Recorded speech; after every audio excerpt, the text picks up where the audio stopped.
Don Henley, le légendaire leader des Eagles, est considéré comme l'un des batteurs les plus riches de l'histoire de la musique. Récemment, à l'âge de 77 ans, Henley a avoué avoir rencontré une femme spéciale qui a conquis son cœur et qui a eu un impact profond sur sa carrière. Qui est cette femme spéciale? Restez à l'écoute pour connaître la réponse. Donald Hugh Henley, surnommé le prince charmant des années 70, est non seulement un musicien célèbre, mais aussi l'un des membres fondateurs du groupe de rock Eagles. Il est considéré comme l'un des musiciens les plus prospères de l'histoire, avec une valeur nette estimée à plus de 250 millions de dollars et de multiples Grammy Awards au cours de sa carrière. Cependant, la vie amoureuse de Henley n'a pas été aussi facile que sa carrière. Bien qu'il s'agisse d'une star charmante, les relations amoureuses de Henley ont souvent connu des problèmes et des scandales. On sait qu'il a eu plus de 17 relations avec différentes stars féminines, mais la plupart d'entre elles ne se sont pas bien terminées. Parmi ces relations amoureuses, il y a une relation exceptionnelle qui a surmonté tous les défis et qui est devenue spéciale dans la vie de Henley. Cette histoire d'amour a contribué à façonner la personne et l'artiste qu'il est devenu, montrant que même les grandes stars rencontrent des difficultés en amour. Le grand amour de Don Henley a joué un rôle important dans sa vie. Mais qu'est-ce qui a fait de Henley un artiste aussi remarquable, attirant non seulement des stars féminines, mais aussi des millions de fans? Naya Gilmer, au Texas, et élevé dans la petite ville de Linden, dans le nord-est du Texas, Henley a connu des débuts modestes. Au lycée Linden Kildare, Henley joue d'abord au football. Cependant, en raison de sa petite taille, son entraîneur lui a conseillé de changer d'orientation. Henley rejoint alors l'orchestre de l'école, où il commence à jouer du trombone avant de passer aux percussions. C'est à ce moment-là qu'il a commencé à s'adonner à sa passion pour la musique. Henley rejoint un groupe de Dixieland que son ami d'enfance, Elmer Bowden, a formé avec Jerry Surrett. Le groupe s'appelait à l'origine The Four Speeds, puis est devenu Felicity en 1964 et a connu plusieurs changements de formation. En tant que Felicity, ils signent avec un producteur local et sortent la chanson Hurtin', dont Henley est l'auteur. Après avoir obtenu son diplôme de fin d'études secondaires en 1965, Henley s'inscrit à l'Université d'État Stephen F. Austin Anacogox, mais il est transféré à l'Université d'État du Texas du Nord à Denton de 1967 à 1969. Il interrompt ses études pour s'occuper de son père, gravement malade. En 1969, Felicity rencontre Kenny Rogers, qui s'intéresse à eux. Ils changent leur nom en Shiloh et enregistrent plusieurs chansons, dont Jennifer et Oh My Lady, leur premier single. Malheureusement, Surratt, ami d'enfance et membre du groupe, meurt dans un accident de VTT peu avant la sortie du single de Shiloh. Le groupe continue avec Don Henley, Richard Bowden et les cousins de Henley, Michael Bowden, Al Perkins et Jim Ed Norman. Kenny Rogers a aidé le groupe à signer avec Amos Records et l'a emmené à Los Angeles en juin 1970. Aux Studios Larrabee, ils enregistrent un album intitulé Shiloh, produit par Rogers, pendant lequel ils vivent chez lui pendant plusieurs mois. Cependant, en 1971, Shiloh se dissout en raison de différences de leadership et de style créatif entre Henley et Bowden. À Los Angeles, Henley rencontre Glenn Frey, qui a également signé avec la même maison de disques. Ils sont bientôt recrutés par John Boylan pour accompagner Linda Ronstadt lors d'une tournée en 1971. Cette tournée a été le catalyseur de la formation du groupe de Henley et Frey. Ils invitent Randy Meisner et Bernie Leadon, qui avaient également joué dans le backing band de Ronstadt, à se joindre à eux. C'est ainsi que sont nés les Eagles, l'un des plus grands groupes de tous les temps. Ils façonnent l'image de Don Henley et connaissent un succès remarquable. L'histoire des Eagles s'écrivant à travers des mélodies inspirantes et de grands succès. Formé en 1971, The Eagles est rapidement devenu l'un des groupes les plus influents de l'histoire de la musique américaine. Le son californien facile à écouter qu'ils ont développé dans les années 1970 continue de résonner sur les radios de rock classique et a redéfini de nombreux artistes rock, en particulier dans la musique country moderne. Depuis leur début, les Eagles ont vendu plus de 150 millions d'albums dans le monde, remporté plusieurs Grammy Awards et enchaîné les tubes, avec 5 numéros 1 et 17 titres dans le top 40. Et ce n'est pas tout. En 1948, les Eagles ont été intronisés au Rock and Roll Hall of Fame, devenant ainsi le groupe américain qui a vendu le plus d'albums dans l'histoire. Mais leur histoire ne se résume pas à ce succès de surface. Signé sur le label Asylum Records de David Geffen, le groupe, composé de Glenn Frey, chanteur-guitariste, Don Henley, chanteur-batteur, Bernie Leadon, guitariste, et Randy Meisner, bassiste, a sorti son premier album, Eagles, en 1972. Cet album contient des chansons comme Take It Easy et Witchy Woman, qui combinent des éléments de rock and roll avec des influences country et folk. Avant les Eagles, le country rock était devenu un mouvement à Los Angeles à la fin des années 1960. Leur musique a servi de tremplin à des millions de jeunes fans de rock dans les années 1960, qui recherchaient quelque chose de nouveau tout en gardant la nostalgie du rock classique et de l'Americana traditionnelle. Le groupe a continué à développer son son avec Desperado, sorti en 1973, et a même fait figurer des cowboys sur la pochette de l'album, photographié par Henry Diltz. En 1974, l'album On the Border leur a permis d'obtenir leur premier succès, Best of My Love, et d'accueillir le guitariste Don Felder. Avec la sortie de One of These Nights en 1975, Don Felder devient officiellement membre des Eagles. Cependant, Bernie Leadon commence à se sentir frustré par le fait que le groupe s'éloigne de la musique country et folk pour adopter un son rock plus agressif. Après la tournée de l'album, Leadon quitte le groupe et est remplacé par Joe Walsh, anciennement du James Gang, qui apporte son style de guitare unique. En 1977, les Eagles atteignent leur apogée commercial, la compilation Their Greatest Hits devenant un incontournable. En reconnaissance du succès de l'album, la RIAA lui attribue le statut de disque de platine pour 1 million d'exemplaires vendus. Avec Walsh et Felder à bord, le groupe commence à enregistrer l'album le plus vendu de sa carrière, Hotel California, qui sort à la fin de l'année 1976. Hotel California n'est pas seulement un album, c'est un jalon dans l'histoire de la musique. L'écriture des Eagles, en particulier celle de Don Henley et Glenn Frey, a produit un son distinctif, avec un son rock plus agressif et des rythmes progressifs que beaucoup d'autres producteurs de country. Henley a décrit le processus d'écriture de Hotel California comme ayant commencé par une idée de guitare de Felder, qui a conduit à une chanson qui est devenue la signature du groupe avec ses solos de guitare en apothéose entre Walsh et Felder. Felder a envoyé à Henley une cassette contenant diverses idées musicales, mais une seule chanson a retenu l'attention de Henley, qui en a reconnu le potentiel. C'est ainsi qu'est née l'une des chansons les plus célèbres de l'histoire du rock.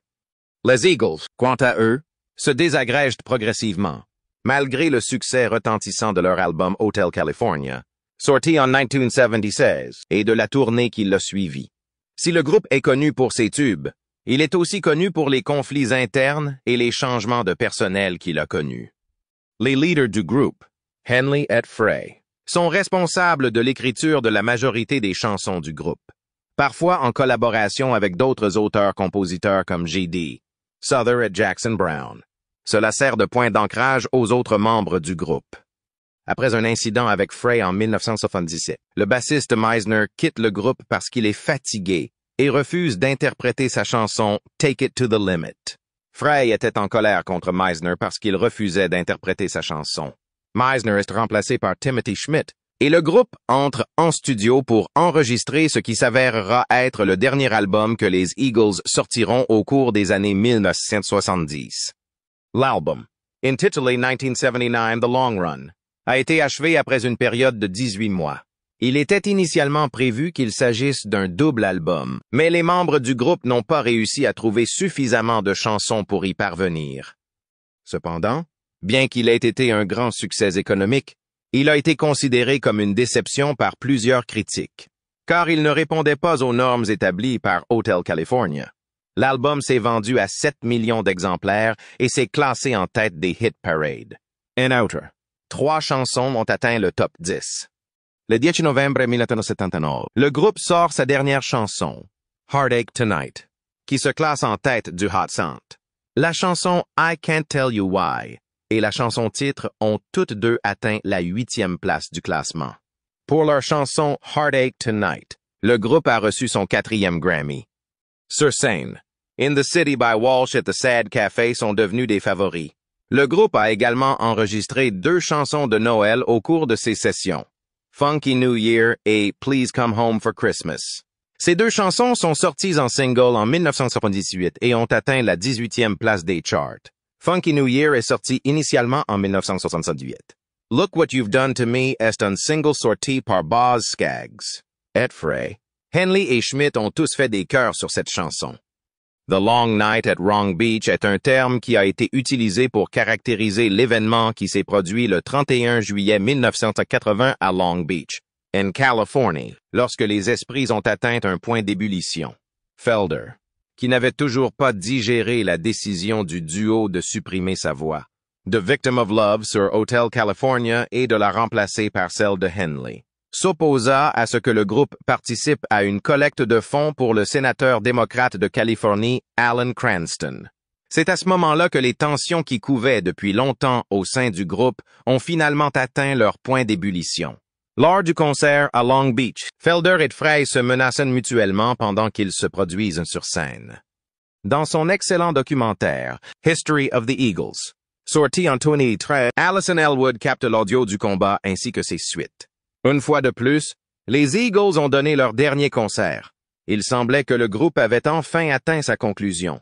Et à partir de ce moment, il n'y aurait plus aucune communication de la part des Eagles. Cependant, pour Don Henley, il s'agit d'un moment de départ ou de commencement. Seul, il pouvait réussir. En ce qui concerne l'héritage de Don Henley, il n'allait pas laisser le mauvais sang qui régnait entre les membres du groupe enterrer ses aspirations. Lorsque Henley travaillait en solo, il a pu vendre plus de 10 millions d'albums dans le monde entier, créer 8 chansons qui sont entrées dans le top 40 et remporter 2 Grammy Awards et 5 MTV Video Music Awards. Le magazine Rolling Stone l'a classé au 87e rang des meilleurs chanteurs de tous les temps, tandis que Music Radar l'a classé parmi les meilleurs batteurs-chanteurs de tous les temps. Ces 2 distinctions lui ont été décernées indépendamment l'une de l'autre. Lors de la cérémonie des East Texas Music Awards qui s'est déroulée en 2015, Henley a également reçu le Lifetime Achievement Award. Sa carrière solo, qui l'a propulsé sous les feux de la rampe, a débuté dans les années 1980 en tant qu'auteur-compositeur-interprète de plus en plus délicat. Au début des années 2000, il est devenu un artiste célèbre. Son travail en solo lui a permis d'attirer davantage l'attention. Stevie Nicks a écrit la chanson Leather and Lace pour Waylon Jennings et sa femme Jessie Coulter avant la fin de l'année 1982. Don Henley et Stevie Nicks ont collaboré à cette chanson, qui s'est ensuite classée dans le top 10 des chansons pop et adult contemporary. I Can't Stand Still, le premier album solo de Henley, a connu un certain succès commercial. Le titre Dirty Laundry a été certifié Or pour avoir été vendu à plus d'1 million d'exemplaires aux États-Unis. Ce succès s'est produit au début de l'année 1983, lorsque le disque a atteint la 3e place du Billboard Hot 100. Le disque a non seulement été nominé pour un Grammy Award, mais il s'est également avéré être le single solo de Henley, le plus réussi de tous les temps. En outre, Henley a contribué à Love Rules pour la bande originale du film Fast Times at Ridgemont High, sorti en 1982. Construction of the Perfect Beast est l'album qui a suivi en 1984. Comme les Eagles l'avaient fait dans les années 1970, Henley s'est connecté de manière créative à son époque en se concentrant sur l'électropop sur l'album Boys of Summer Smash qui est sorti en 1984. A Billboard Hot 100. Le titre a culminé à la 5e place. Jean-Baptiste Mondino a réalisé le clip de la chanson, qui a remporté de nombreux MTV Video Music Awards, dont celui de la meilleure vidéo de l'année. En outre, Henley a reçu le Grammy de la meilleure performance vocale rock masculine pour son interprétation de la chanson. En outre, d'autres titres de l'album, tels que All She Wants to Do Is Dance, qui a atteint sa position la plus élevée dans le classement Hot 100 9e. Not Enough Love in the World, qui a atteint la 34e place, et Sunset Grill, qui a atteint la 22e place, ont été largement diffusés à la radio. La chanson Who Owns This Place, qui figurait sur la bande sonore du film Color of Money, est devenu le troisième album de Henley à figurer au palmarès. L'album suivant de Henley, The End of the Innocents, sorti en 1980, a connu une popularité encore plus grande. La chanson-titre de l'album, fruit d'une collaboration avec Bruce Hornsby, s'est classée au 8e rang du palmarès des singles. Des chansons telles que The Heart of the Matter, The Last Worthless Evening et New York Minute ont été diffusées à la radio. Henley a reçu le Grammy de la meilleure performance vocale rock masculine en 1990 pour son travail sur l'album The End of the Innocents. La même année, il apparaît également dans un épisode de la série Unplugged sur MTV, vers le milieu des années 1990. Henley sort le single The Garden of Allah pour promouvoir son album solo le plus réussi, Actual Miles, qui contient toutes les chansons les plus réussies de Henley.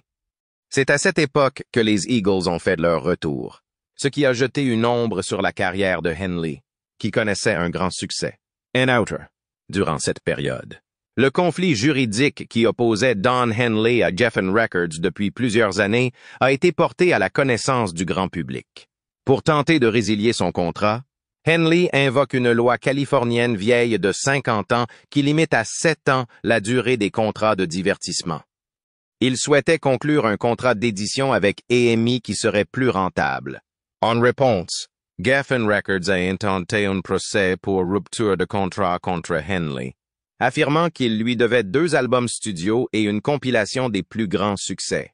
L'action en justice a été intentée pour 30 millions de dollars. Le désaccord a été réglé lorsque les Eagles se sont reformés, et Geffen a pris une part importante des revenus du disque qui est sorti lors de leur reformation. Tout le monde croyait que le groupe Eagles avait disparu depuis très longtemps, et l'annonce de leur réunion a donc fait grand bruit. En 1994, cela faisait 14 ans qu'ils s'étaient séparés. Quels sont leurs projets de reformation? Malgré la possibilité d'être considérés comme un groupe déchu par la palette toujours changeante de l'industrie musicale, Frey, Henley, Walsh, Felder et Schmidt se sont retrouvés pour l'album live Hell Freezes Over, qui est sorti en 1981. L'album a été baptisé ainsi parce que le groupe avait juré qu'il ne se réunirait plus jamais avant Hell Freezes Over. Après la publication de l'album, les Eagles ont également entamé une tournée qui s'est avérée très fructueuse. La tournée est le disque de réunion du groupe, qui contient 4 nouvelles chansons et est encore plus populaire que le précédent. Sont teintés de nostalgie tout en conservant une forte énergie musicale. En raison de l'énorme succès de l'album et de la tournée, le groupe a été intronisé au Rock and Roll Hall of Fame en 1988 et a joué avec Meissner et Ledin, qui avaient été membres du groupe auparavant. Le groupe n'a pas réussi à percer grâce à cela, ce qui est regrettable. Comme il s'agissait des Eagles, un drame s'est produit peu de temps après. À la suite de ces événements, Henley s'est lancé dans la production d'un album solo. Les nouveaux singles Taking You Home, Everything is Different Now, Workin' It et For My Wedding ont été inclus dans son album solo qui s'appelle Inside Job et a atteint sa plus haute position dans le Billboard 200 à la 7e place. En 2001, Felder n'a pas été retenu par les Eagles. Par la suite, il a intenté un procès contre le groupe, alléguant qu'ils avaient illégalement mis fin à son emploi. Il y avait pourtant une chance de succès. En 2007, le groupe s'est reformé pour la 2e fois. Après le départ de Felder, le groupe continue de fonctionner avec ses 4 membres d'origine. La même année, ils sortent Long Road Out of Eden, un double album qui constitue la première collection de chansons entièrement nouvelles des Eagles depuis plus de 3 décennies. Le disque est un double album. En plus d'être un succès auprès des fans et des critiques, l'album a également marqué le début de la rupture du groupe avec le paradigme conventionnel de production et de distribution utilisé dans le secteur. En outre, le site web officiel des Eagles et les magasins Walmart étaient les seuls endroits où la version nord-américaine de l'album pouvait être achetée. L'album est sorti sous le label Eagles Recording Company, qui appartient au groupe.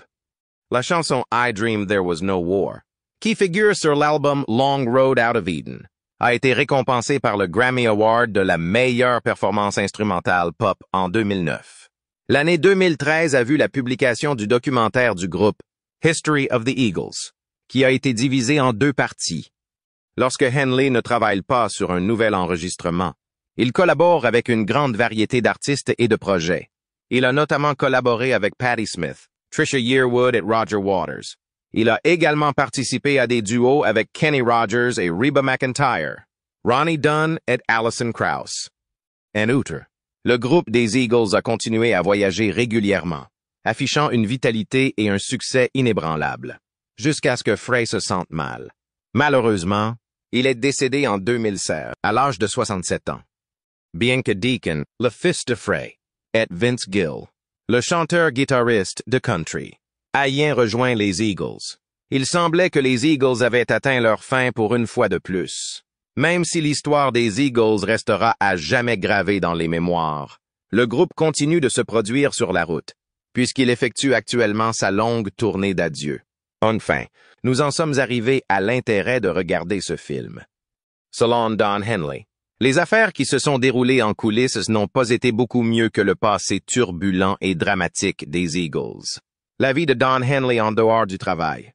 Il est particulièrement intéressant de noter que Don Henley a eu des relations amoureuses, passionnées et hautes en couleur avec des femmes merveilleuses venant d'horizons divers dans les domaines du divertissement, de la mode et de la philanthropie.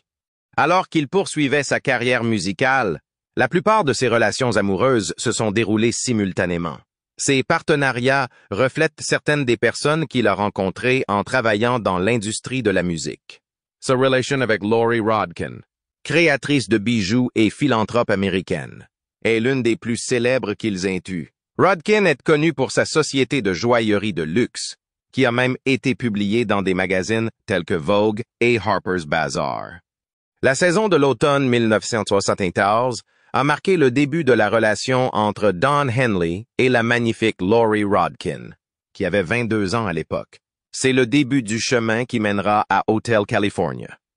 Une rupture extrêmement éprouvante avec l'actrice Susanna Martin, qui a largement inspiré The Best of My Love, s'est produite peu de temps après que Henley a rencontré Rodkin et en est tombé profondément amoureux. Rodkin a d'abord refusé de sortir avec lui, mais Henley a fini par rompre avec lui.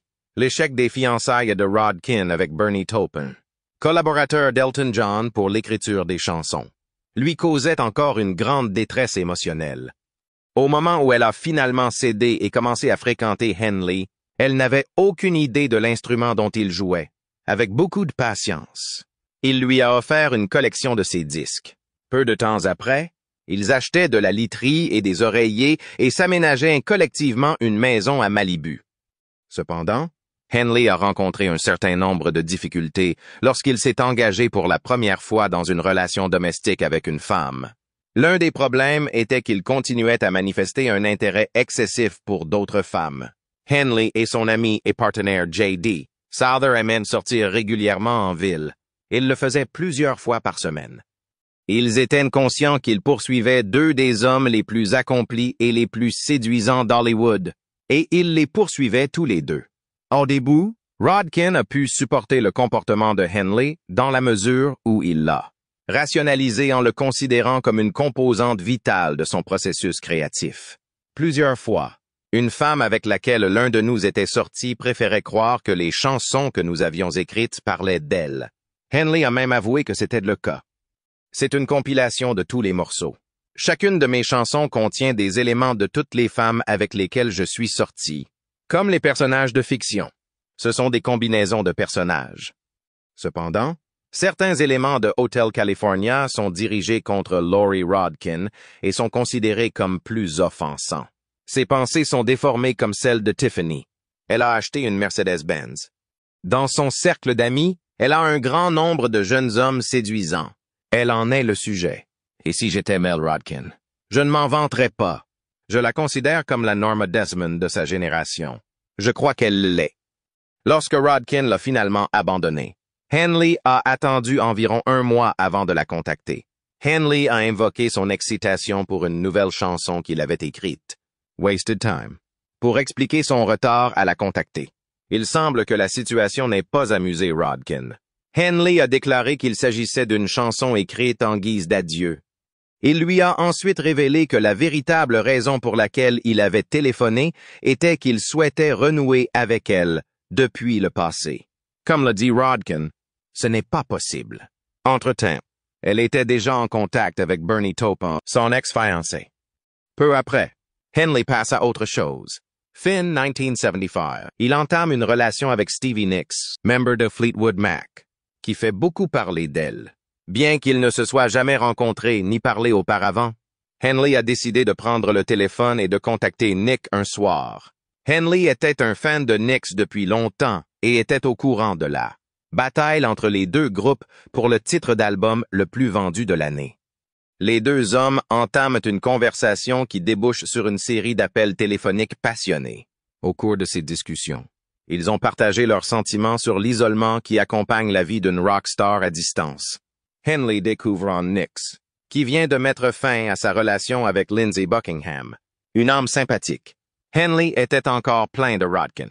Nicks a interrogé Henley sur le fait qu'il était beaucoup plus pénible pour elle de devoir jouer avec lui tous les soirs. Finalement, les deux groupes sont programmés pour se produire dans les mêmes villes. Mick Fleetwood. John McVie et Kristen McVie du Mac ont eu l'idée de faire une farce à Nicks car ils savaient que Henley allait faire une apparition dans les coulisses à un moment donné pendant les représentations. The Best of My Love Tonight, Dawn, a été écrit sur une carte signée par Henley et incluse dans le bouquet qu'ils lui ont livré. Jusqu'à ce qu'ils parviennent à la persuader qu'il n'avait rien à voir avec le canular. Nicks était extrêmement contrariée et enragée par ce qu'elle considérait comme de l'arrogance de la part de Henley.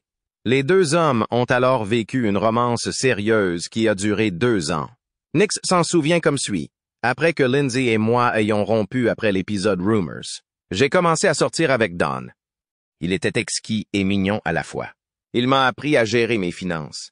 Il est clair qu'il n'avait pas l'intention de passer à l'acte. Simplement, je l'ai observé. Pour vous donner un exemple, il n'avait rien contre l'idée d'acheter une propriété comme ça ou d'envoyer un Learjet vous chercher.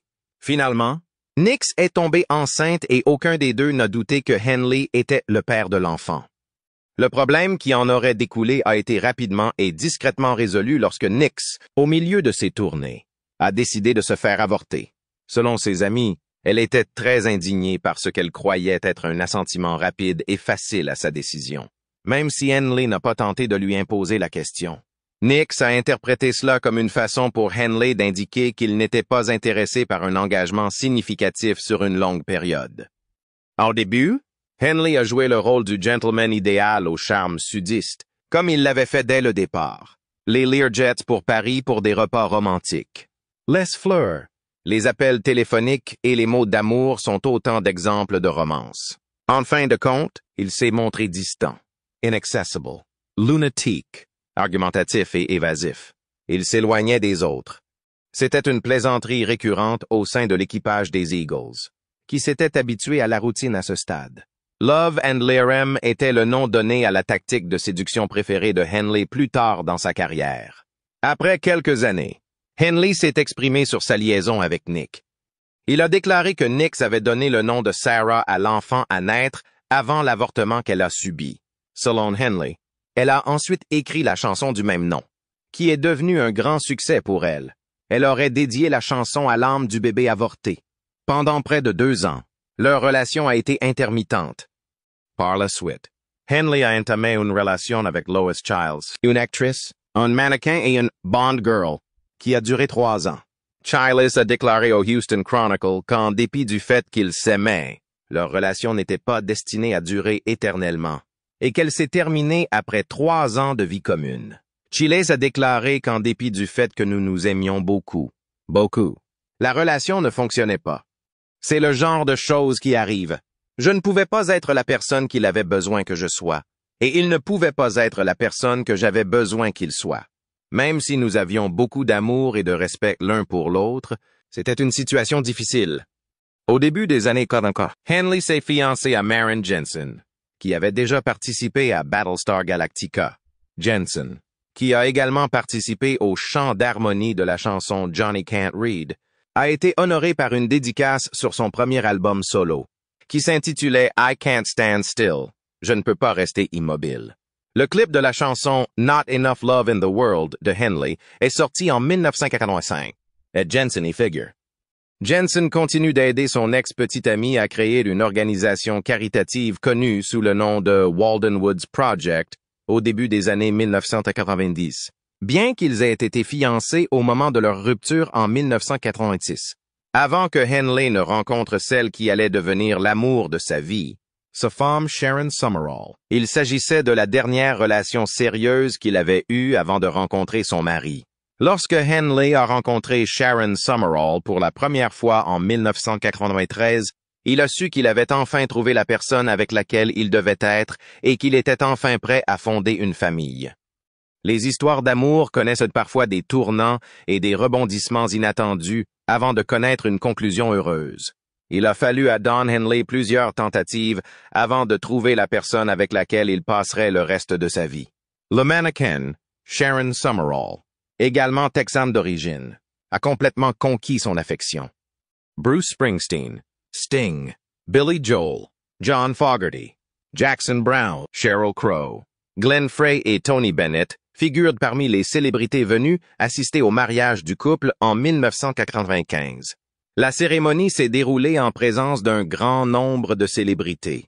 L'un des invités a même qualifié le mariage de Rock and Roll Hall of Fame, temple de la renommée du rock and roll. En 1995, Henley s'est marié avec Sharon Summerall, une mondaine et mannequin distinguée. Par la suite, il a composé pour elle la chanson Everything is Different Now de l'album Inside Job. Sharon Summerall n'est pas seulement l'épouse du célèbre chanteur. C'est aussi une femme remarquable. Summerall est une légende à sa manière, depuis les débuts de sa carrière de mannequin jusqu'aux épreuves plus personnelles auxquelles elle a été confrontée dans sa vie de famille. Lorsque Summerall avait une vingtaine d'années, elle est entrée dans le monde du mannequinat, qui est très glamour. Sa beauté exceptionnelle et son assurance lui ont permis d'être engagée par de prestigieuses agences de mannequins telles que Ford Models, Ava Models et Elite. Grâce à son talent, elle a pu défiler sur les podiums de New York, Paris et Milan, entre autres villes internationales. Malgré cela, le destin lui a réservé d'autres surprises. Au début des années 90, on a diagnostiqué chez Sharon une sclérose en plaques, au moment même où sa carrière commençait à prendre la bonne direction. La sclérose en plaques est une maladie grave qui affecte le système nerveux. Et pour Summerall, cela signifiait qu'elle devait mettre entre parenthèses ses aspirations à devenir mannequin. Cependant, malgré tout ce qui s'est passé, Henley s'est montré un mari dévoué à sa femme depuis plus de 28 ans. Elle s'en sort bien et tient bon. En 2008, Henley a déclaré au Mirror qu'elle avait des règles saines et d'autres qui ne l'étaient pas.